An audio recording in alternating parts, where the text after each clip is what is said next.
दोस्तों, आज मैं आपको भगवान श्री कृष्ण के अनमोल वचनों के बारे में बताने जा रहा हूं। यदि आप इन अनमोल वचनों को अपनी जिंदगी में उतारे तो आपकी सोच बदल सकती है और अपनी जिंदगी को बेहतर बना सकते हैं। भगवान श्री कृष्ण के बारे में हम सब ने सुना है और कई बार पढ़ा है कि भगवान श्री कृष्ण को 108 नामों से जाना जाता है। भगवान श्री कृष्ण अलग अलग स्थानों में अलग अलग नामों से जाने जाते हैं। शांति से भी दुखों का अंत हो जाता है और शांत चित्त मनुष्य की बुद्धि शीघ्र ही स्थिर होकर परमात्मा से युक्त हो जाती है। क्यों व्यर्थ की चिंता करते हो? किससे व्यर्थ में डरते हो? कौन तुम्हें मार सकता है? आत्मा ना पैदा होती है न मरती है, हर काम का फल मिलता है। इस जीवन में ना कुछ खोता है ना व्यर्थ होता है। विषयों का चिंतन करने से विषयों की आसक्ति होती है, आसक्ति से इच्छा उत्पन्न होती है और इच्छा से क्रोध होता है, क्रोध से सम्मोहन और अविवेक उत्पन्न होता है। संयम का प्रयत्न करते हुए ज्ञानी मनुष्य के मन को भी चंचल इंद्रियां बलपूर्वक हर लेती हैं। जिसकी इंद्रियां वश में होती हैं उसकी बुद्धि स्थिर होती है। जो भी मनुष्य अपने जीवन आध्यात्मिक ज्ञान के चरणों के लिए दृढ़ संकल्प में स्थिर है, वह सामान्य रूप से संकटों के आक्रमण को सहन कर सकते हैं और निश्चित रूप से खुशियां और मुक्ति पाने के पात्र हैं। जब तुम्हारी बुद्धि मोह रूपी दलदल को पार कर जाएगी, उस समय तुम शास्त्र से सुने गए और सुनने योग्य वस्तुओं से भी वैराग्य प्राप्त करोगे। केवल कर्म करना ही मनुष्य के वश में है, कर्म फल नहीं। इसलिए तुम कर्म फल की आसक्ति में ना फंसो तथा कर्म का त्याग भी ना करो। तुम्हारा क्या गया जो तुम रोते हो? तुम क्या लाए थे जो तुमने खो दिया? तुमने क्या पैदा किया था जो नाश हो गया? न तुम कुछ लेकर आए जो लिया यही से लिया, जो दिया यही पर दिया, जो लिया इसी ईश्वर से लिया, जो दिया इसी को दिया।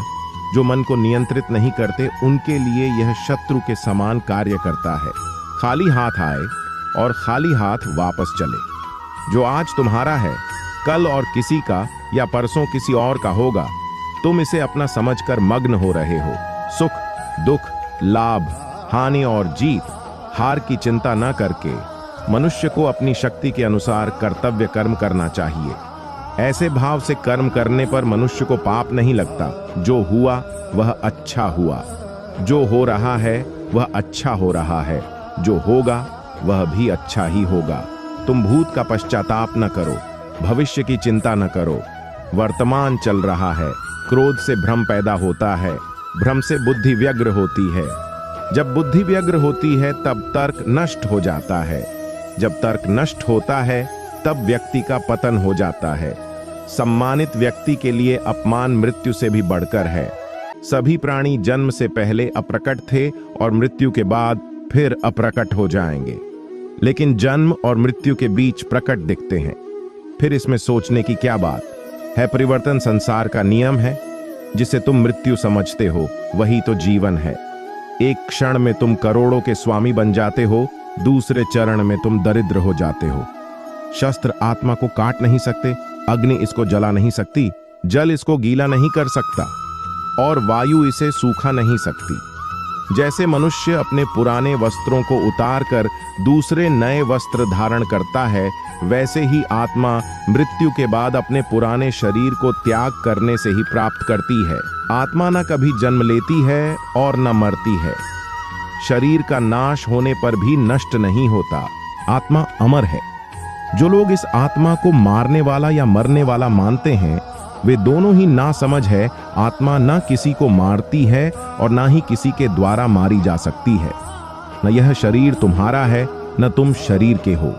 यह अग्नि, जल, वायु, पृथ्वी, आकाश से मिलकर बना है और इसी में मिल जाएगा। परंतु आत्मा स्थिर है। फिर तुम क्या हो? तुम ज्ञानियों की तरह बातें करते हो, लेकिन जिनके लिए शोक नहीं करना चाहिए उनके लिए शोक करते हो। मृत या जीवित ज्ञानी किसी के लिए शोक नहीं करते। यदि कोई बड़े से बड़ा दुराचारी भी अनन्य भक्तिभाव से मुझे भजता है तो उसे भी साधु ही मानना चाहिए और वह शीघ्र ही धर्मात्मा हो जाता है तथा परम शांति को प्राप्त होता है। अपने आप जो कुछ भी प्राप्त हो उसमें संतुष्ट रहने वाला, ईर्ष्या से रहित, सफलता और असफलता में संभव वाला कर्मयोगी कर्म करता हुआ भी कर्म के बंधनों में नहीं बंधता है। जो आशा रहित है, जिसके मन और इंद्रियां वश में है, जिसने सब प्रकार के स्वामित्व का परित्याग कर दिया है, ऐसा मनुष्य शरीर से कर्म करते हुए भी पाप को प्राप्त नहीं होता। किसी और का काम पूर्णता करने से कहीं अच्छा है कि अपना करे, भले ही उसे अपूर्णता का साथ करना पड़े। बुरे कर्म करने वाले सबसे नीच व्यक्ति जो राक्षसी प्रवृत्तियों से जुड़े हुए हैं और उनकी बुद्धि माया ने हर ली है, वह मेरी पूजा या मुझे पाने का प्रयास नहीं करते।